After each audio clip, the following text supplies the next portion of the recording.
Isang miyembro ng underground mass organization ang kusang nagbalik loob sa Eastern Samar. Alamin ang buong detalye sa balita. Patrolwoman Maria Elena Singian.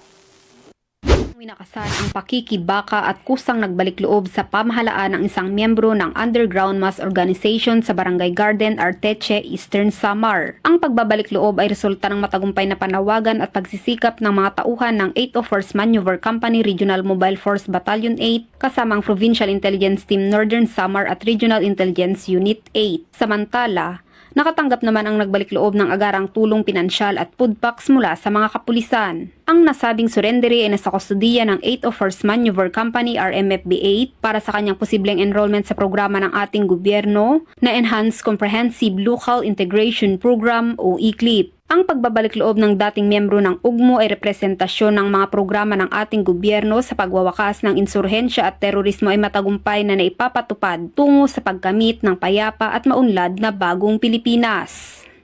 Mula dito sa Eastern Visayas, ako ang inyong PNN correspondent, Patrolwoman Singian, alagad ng batas, tagataguyod ng Balitang Pulis.